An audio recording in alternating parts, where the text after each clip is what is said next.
No Supremo, em Brasília, o ministro Luiz Fux negou o pedido de prisão domiciliar humanitária ao ex-deputado Daniel Silveira. A defesa de Silveira solicitou a medida por problemas de saúde após uma cirurgia no joelho, alegando que o presídio em Magé, no Rio de Janeiro, não oferece estrutura para o tratamento. Fux rejeitou o habeas corpus com base na súmula 606 do STF, que veda recursos contra decisões da própria corte. A defesa também apelou ao ministro Alexandre de Moraes, que ainda não se manifestou. Agora, o nosso contato, então, é com o advogado Dr. Paulo Faria, que atua na defesa de Daniel Silveira. Bem-vindo ao Oeste com Elas. Doutor, apesar do momento, um bom dia para o senhor. Bom dia, Adriana. Bom dia, Paula. Bom dia, Marina. Bom dia, Marcília. Bom dia, audiência. Bom dia, doutor. A primeira pergunta, eu acho que é qual que é a situação, né, de Daniel Silveira. A gente viu aí imagens muito preocupantes, né? Risco ali de trombose, algum tipo de embolia. Então, de fato, a gente queria saber de você qual a gravidade da situação do ex-deputado. Marina, bom dia. A defesa, antes da cirurgia, já vinha avisando ao ministro que após a cirurgia ele precisaria fazer o tratamento, inclusive com anticoagulante, tratamento de fisioterapia, e esse tratamento de fisioterapia era diário, no mínimo 2 vezes por dia, uma pela manhã, outra pela tarde, e aí o ministro veio ignorando esses pedidos, né? Ignorou antes da cirurgia e depois continuou ignorando. Os médicos deram alta ao Daniel no dia 1º, foi na sexta-feira, e imediatamente o ministro determinou que ele fosse transferido para o presídio, né, para a colônia agrícola. Mais uma vez, ignorou o direito à saúde que está previsto na Constituição e na LEP, que é a Lei de Execuções Penais. E aí, da sexta para o sábado e domingo, a defesa impetrou 3 habeas corpus, e apresentou 25 pedidos de tutela de urgência. Qual o pedido da tutela? Deferir liminarmente, no mínimo 30 dias de prisão domiciliar, até que ele apreciasse o mérito do pedido principal, né, que está pendente ainda de apreciação, que é o deferimento da prisão domiciliar humanitária. É aquela mesma, Marina, que foi deferida para o Brazão e também para o Collor, né? Então, Daniel Silveira, de acordo com o princípio da igualdade, que todos são iguais perante a lei, teria também esse direito, até porque ele tem comprovadamente laudos médicos e a própria cirurgia para poder ter esse deferimento. Só que o Moraes, ele simplesmente ignorou todos esses pedidos e determinou o retorno do Daniel para o presídio. O que ocorre? De sexta para sábado, ele teve febre alta e foi tratado à base de dipirona, só isso. No dia de 2 para 3, que foi de sábado para domingo, ele também teve febre e foi novamente medicado com dipirona. Nós soubemos disso porque a mãe do Daniel esteve no domingo visitando o filho e ela relatou para a defesa por volta de 3h30 da tarde, 4 horas. Imediatamente entramos em contato com o médico responsável pela cirurgia, foi até o Dr. Michael Roberts que entrou em contato com o Dr. Raimundo, lá em Salvador, e ele pediu até, pelo amor de Deus, para poder levar o Daniel Silveira para o hospital para fazer exames de sangue por conta de uma possível infecção causada pelas fotos, pelas imagens e pela febre, derrame meniscular. Então, era para saber se esse derrame, se existia esse derrame, se ele estava mesmo ativo, se era infeccioso. Se for infeccioso e febre é sinal de infecção, ele corre risco de morte, né, de dar uma infecção generalizada e virar óbito. Também a trombose, e aí ele também pediu para que fosse feito o exame de imagem, ressonância magnética do joelho e também Doppler, para verificar a questão da circulação sanguínea. Isso foi ignorado pelo Moraes, totalmente ignorado. No sábado, ele deu um despacho, dando um prazo de 48 horas para a SEAP afirmar para ele se tem ou não condição de cuidar do Daniel Silveira no pós-operatório. E no domingo, ele disse que tinha que aguardar. Em vez de mandar para o hospital, ele falou, não, aguarde os 48 horas da SEAP e os 5 dias da PGR. Hoje está na PGR, porque ontem, Marina, a SEAP informou com todas as letras, não temos a menor condição de cuidar do Daniel Silveira. ele tem que ser tratado no local específico para fazer o tratamento. Aqui não tem condição. E aí a própria SEAP e o diretor do presídio informaram isso ao ministro ontem. E está lá nas mãos do PGR para a apreciação, né? Causa espécie, porque quando foi para prender o Daniel, lá em 24 de dezembro, para revogar o livramento condicional, ele não pediu a opinião da PGR. Ele não pediu a opinião, ele simplesmente revogou e mandou prender e pronto, acabou. Agora, quando se trata de um risco de morte que o Daniel está sofrendo, ele faz 2 para a SEAP, que foi rápida, e 5 dias para a PGR. Então a PGR tem 5 dias, e isso vai terminar 5 dias, né? Começou hoje e vai terminar só na segunda-feira que vem. Até lá, se o Daniel estiver vivo, aí é questão de oração que a gente tem que fazer. É porque juridicamente já foi feito tudo. É um drama muito grande e nos traz a lembrança do caso Clezão, hein? Doutor, eu vou passar a pergunta agora para o doutor André Marcília aqui no estúdio, mas antes eu gostaria de exibir uma foto para o senhor confirmar para a gente se há uma foto atualizada do momento em que vive Daniel Silveira, desses hematomas que ele está na perna, que são bastante grandes, espalhados por um bom pedaço do corpo, né? E o senhor alerta aí esse risco de trombose, de piora, né, no quadro geral de saúde a ponto de levá-lo à morte. O senhor, por favor, responda, só confirma se essa é uma foto atualizada e aí, doutor Marcília, já faz a próxima questão. Essas imagens foram feitas dia 30 de julho, 2 dias antes da liberação médica, e você pode observar pela perna um brilho, inflamação, ela está muito inflamada, inchada. Então, essas fotos são reais e foram tiradas dia 30 de julho. Ok. Doutor Marcília. Doutor, bom dia, bem-vindo. Olha, a gente fica realmente estupefato, né? Porque quando o ministro Moraes quer alguma coisa, 48 horas para cá, cumpra-se imediatamente para lá. Quando é uma questão de vida de um dos presos que estão sob custódia do Estado, não é? Sob guarda, portanto, dele, aí 48 horas para um se manifestar, depois 5 dias e etc. E a vida dele vai correndo risco. A minha pergunta ao senhor é a seguinte: o senhor acredita que o STF possa estar semeando um novo Clezão? O Moraes ele está criando mais semeando a possibilidade de mais um morto dentro da cadeia, mais um cadáver para que nós, enfim, tenhamos de lamentar daqui para frente? Olha, Marcília, infelizmente eu tenho que admitir que depois do despacho do domingo, quando nós pedimos para ele ser levado imediatamente para o hospital, e deixando claro que o presídio só pode liberar o Daniel com autorização expressa do Moraes, até para receber visita, para poder fazer qualquer coisa tem que ter autorização do Moraes, é o preso de estimação dele. Então, eu até venho falado que o Daniel, além de ser o preso de estimação dele, é o futuro Magnitsky Tupiniquim.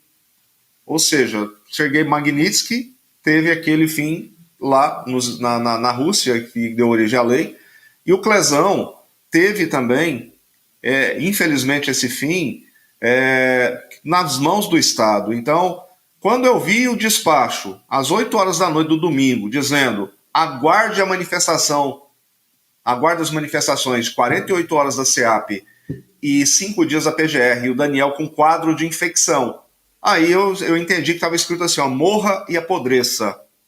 Então, infelizmente, o pensamento que tem relacionado à saúde do Daniel, como aconteceu lá no dia 21 de dezembro, imagina se ele tivesse que pedir autorização, Marcília, para ir ao hospital na emergência com a crise renal. Ele teria morrido, né? Então, infelizmente, essa é a percepção que eu tenho, que querem que o Daniel morra. Essa é a minha percepção, porque se não fosse isso, ele teria determinado imediatamente que fosse levado ao hospital, mesmo que fosse público. É realmente muito grave. Aqui no estúdio, a Marina Helena já começou a chorar. Ontem entrevistamos aqui, quem foi mesmo que a gente estava entrevistando? Foi o Gayer. O Gayer também começou a chorar por causa da situação do Daniel Silveira no chat. Um monte de gente escrevendo que absurdo que estão fazendo com ele. Uma outra pessoa, meu marido, acabou de sair de uma internação exatamente pela mesma situação do joelho. Existe um risco de trombose, infecção generalizada. Quer dizer, é tudo muito sério. Por isso esse espaço aqui, esse grito, né, urgente de socorro que a gente pede. Paula Camacho, doutor, faz a próxima pergunta. Doutor Paulo, bom dia. Doutor Paulo, claramente o que está sendo feito com o Daniel Silveira é tortura. Eu queria saber se agora, daqui para frente, o que vocês pretendem fazer para tentar a libertação dele e o procedimento correto médico para ele? Se vocês pretendem ver se cai com algum outro ministro que possa dar essa libertação, se vocês pretendem ir a tribunais no exterior, fazer algum apelo que possa trazer o atendimento médico que o Daniel Silveira merece. Oi, Paula. Aliás, o Daniel nem devia estar preso, né? Só para início de conversa. Mas a questão da saúde dele é tão grave que a cirurgia dele foi tão agressiva por conta das lesões que ele tinha. Ele corria o risco, se não fizesse essa cirurgia, de ficar aleijado. E aí ele fez a cirurgia. Agora ele corre o risco de ficar aleijado ou propriamente ter por exemplo, uma trombose, ter que amputar a perna. Você imagina, o Daniel saiu, entrou, né, ele estava, quando ele iniciou essa perseguição, exceto com o problema que ele tem já recorrente de crise renal. Mas ele pode sair dali para o caixão. Isso é muito sério. Inclusive, nós impetramos o habeas corpus, e é importante ressaltar para quem recorrer, né? Nós impetramos o habeas corpus, e o Fux não é que foi sorteado para ele. O Fux é o relator prevento, depois que o Barroso, que sucedeu o Marco Aurélio, que era o relator prevento, que aí o Barroso foi para presidente, aí os HCs do Daniel foram transferidos para o Fux. Aí o Fux vem e aplica a lei, a súmula 606. O que é essa súmula? Ela faz uma abolição completa do habeas corpus, do mandado de segurança, da reclamação. Porque nós temos um artigo 60 na Constituição Federal, o Marcília sabe muito bem disso, parágrafo 4º, inciso 4, que diz que um direito e garantia fundamental, no caso do habeas corpus, não pode ser suprimido sequer por emenda constitucional. Mas os Supremos suprimem o direito do habeas corpus através de um regimento interno e também de uma súmula que blinda os atos ilegais de ministros, principalmente do senhor Alexandre de Moraes. Então, ali no Supremo não tem a quem recorrer. Mas o Nunes Marques também negou, também utilizou a súmula. E é engraçado que esse habeas corpus que foi negado, e não foi nem sequer apreciado, foi negado ontem pelo Fux, ele disse que não caberia habeas corpus contra decisão de ministro. Mas Fux, o ministro não decidiu, não tinha decisão para poder nesse habeas corpus. Nós pedimos o habeas corpus por omissão da autoridade coatora em decidir. Então ele errou porque nem observou. É tão automático a negação do habeas corpus e do mandado de segurança que eles sequer prestam atenção se tem uma decisão ou não. Então, é mais um fato. E para finalizar, Paula, nós já só estamos aguardando o deferimento, e a gente espera que isso ocorra hoje, né, um lampejo humanitário ali na figura do senhor Alexandre de Moraes, que após a manifestação da SEAP dizendo que não tem condição, e após certamente a manifestação da PGR não discordando que ele tem que ir para domiciliar, ele defira e o Daniel possa, enfim, iniciar um tratamento, Paula, que teria que ter começado dia 28. Hoje já é dia 5. Ele está todos esses dias sem fazer a fisioterapia. Então ele está prolongando o sofrimento dele por mais uns 2, 3 meses de fisioterapia por conta desses dias que são cruciais. E aí nós vamos levar também para a Comissão Interamericana de Direitos Humanos. Vai adiantar alguma coisa? Ficará registrado. E também já estamos em contato com o Parlamento Europeu para denunciarmos na Espanha, em Portugal, até chegar na Corte de Haia, lá no Tribunal Penal Internacional. Isso é o que a gente está esperando para esse ano ainda, Paulo. É um absurdo, não tem como não se entristecer junto, doutor. Lembrando ainda que Daniel Silveira era esportista, né, com aquele porte atlético, amante dos esportes, da boa alimentação, para conquistar aquele corpo que ele tinha. Então imagina o golpe também para ele, também moral, psicológico, que não é toda essa situação. Quem tem contato direto com o Daniel Silveira, doutor, o senhor, a esposa, por exemplo, como ele está? Ele permanece assim com esperança, mantém a vontade de seguir lutando ou já está bastante abatido e desanimado? O que ele disse? Adriana, psicologicamente o Daniel está bastante abalado, até por questões de fragilidade emocional por conta, mas ele é forte. Eu digo fragilidade emocional é por conta do estado de saúde dele, que deixa qualquer pessoa, por mais forte que seja fisicamente, deixa a pessoa abalada. O que ele quer? Ele quer ter o direito de cuidar da própria saúde. Isso está sendo retirado dele, está sendo proibido por atos de omissão. Se você lê a Lei 9455, está lá escrito o que é tortura. Basta você pesquisar aí e ler o que é a tortura e lá os incisos e artigos que você vai entender. Agora, quem tem contato nesse momento com o Daniel é só o diretor do presídio, os policiais penais, porque a mãe só vai poder visitá-lo no final de semana. A defesa, hoje nós vamos pedir uma videoconferência de urgência para tentar falar com ele, para saber como é que está o estado dele, porque nós não sabemos hoje se ele deu febre, se ele teve febre de domingo para segunda e de segunda para terça. Não sabemos nem se ele está vivo. Eu passo de novo a pergunta para Marina Helena, só avisando a nossa audiência, daqui a pouquinho a gente está monitorando, os senadores estão organizando, os senadores de oposição, na rampa de entrada do Congresso, um ato, né? Já eles devem organizar uma entrevista coletiva e a gente vai acompanhar aqui em Oeste com elas, pelo menos um trecho. Marina. Doutor, o que deixa a todos nós, né, muito espantados é que não há a quem recorrer. Essa que é a realidade, essa ideia de que não cabe habeas corpus numa decisão monocrática. Talvez por isso mesmo que Alexandre de Moraes, dessa vez, nem pediu a opinião do colegiado para prender Jair Bolsonaro. Eu fico me perguntando, ontem no Oeste Sem Filtro, né, tanto o Nicolas foi entrevistado, ali o Chiquini também, e o que a gente chega à conclusão é exatamente isso. Nessa arbitrariedade toda que a gente está vivendo, no fundo só cabe um recurso: ao Senado Federal. Se Supremo é mesmo o povo tem que pressionar o Senado Federal, porque senão não tem mais justiça nesse país. Eu queria ouvir a sua opinião sobre isso. Marina, a nossa Constituição ela tem o freio e contrapeso, que é uma competência do Senado Federal. Então, o grande culpado de tudo isso começou com o Pacheco, né? Alcolumbre, lá em 2019, transferiu para o Pacheco retribuiu e devolveu para o Alcolumbre. Então, esse freio e contrapeso que o Moraes gosta de bater no peito e falar que é o check and balance, né? Então, isso é a verdadeira arma que a Constituição deu para o Senado Federal para poder controlar esses excessos cometidos por ministros do Supremo. E aqui tem que separar a instituição da pessoa física, do agente público, né? Algo que eles não conseguem. Por isso que o Daniel Silveira foi condenado, porque ele xingou, falou aquelas coisas dos ministros e o ministro entendeu que ele era o Leviatã, que ele era o Estado, por isso ele tentou abolir o Estado Democrático de Direito, xingando, falando algumas coisas de ministro. Então, o Senado Federal tem culpa nesse estado que está o Daniel Silveira. A Câmara dos Deputados, com aqueles 364 covardes que entregaram a cabeça do Daniel, liderados pelo Lira, que é outro covarde, ele negociou a cabeça do Daniel Silveira para se livrar de muita coisa.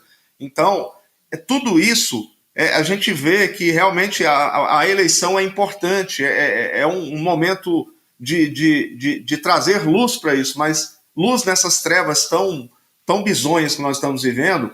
E o Senado Federal apático, e aí tão poucos senadores, mas poucos não adianta. Então tem que ser a quantidade mínima. Eu, por exemplo, sou autor de 6 pedidos de impeachment, um agora recente, eu e o Dr. Michael somos advogados, que foi feito protocolo há umas 2 semanas. Então, e vem mais outro, porque o que ele está fazendo, por exemplo, no caso do Daniel Silveira, no caso do Bolsonaro e tantos outros casos aí, do Felipe Martins, são aberrações jurídicas sem precedentes na história desse país. O nosso grande jurista, Rui Barbosa, ele deve estar se remoendo no túmulo nesse momento com a decepção imensa do que ele criou. Ele criou uma instituição que está sendo absolutamente acabada por pessoas, por agentes públicos, como a OAB. A OAB também está no limbo mais perverso que tem, porque não defende a advocacia. Eu sou perseguido por Alexandre de Moraes dentro da OAB. 2 processos éticos disciplinares para poder mandar me perseguir. Mas não me calo, jamais vou me calar. Enquanto houver luta, enquanto houver ar para respirar, para poder lutar, eu continuarei. Daniel Silveira, a expectativa é que hoje, só para finalizar, que hoje a gente tenha uma decisão do Moraes, se Deus quiser, e eu peço oração a todos, ele vai ser deferido a prisão domiciliar para ele cuidar e recuperar aí esse tempo perdido. Mas, infelizmente, Marina, é isso que eu penso e continuamos lutando. Nossa torcida, conte sim, claro, corações, inclusive o chat aqui todo falando muito nesse sentido. Bom trabalho, força também, viu, doutor? Obrigada pela participação aqui em Oeste com Elas. E volte outras vezes para trazer para a gente os desdobramentos desse caso. E também depois, né, se Deus quiser e também a nossa justiça for cumprida e Daniel Silveira sair logo dessa prisão onde não deveria estar, né, todas as medidas que serão tomadas para que os danos sejam ressarcidos. Um grande abraço. Boa terça-feira.